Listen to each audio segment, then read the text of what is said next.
છે, ખબર નથી. ડૉક્ટર સાહેબ બહાર છે. આપ શું નોકરી કરો છો? અહીંયા નર્સિંગ સ્ટાફ.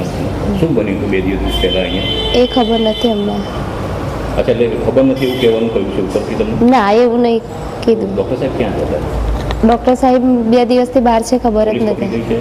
એક નવજાત બાળકને ગોધરાની હોસ્પિટલમાં જન્મ આપી અને એને ત્યજી દઈ અને એ બાળક અનધિકૃત રીતે 2 વ્યક્તિઓને આપી દઈ અને માનવ તસ્કરીને લગતો ગુનો કરેલ હોય એ બાબતેનું ગુનો રજિસ્ટર 0 નંબરથી થઈને આવતો આ ગુનો એ ડિવિઝન પોલીસ સ્ટેશનની અંદર દાખલ કરવામાં આવેલો છે અને આ ગુનાની તપાસ એ ડિવિઝન પીઆઈ વસૈયા સાહેબ કરે છે અને આ ગુનાના કામે જે તે હોસ્પિટલની અંદર વિઝિટ કરી ગુનાવાળી જગ્યાના પંચનામા કરવામાં આવેલા છે તેમજ આ ગુનાના કામે જરૂરી લાગતા વળગતા સાહેબોના નિવેદનો લેવાની હાલ તજવીજ ચાલુ છે.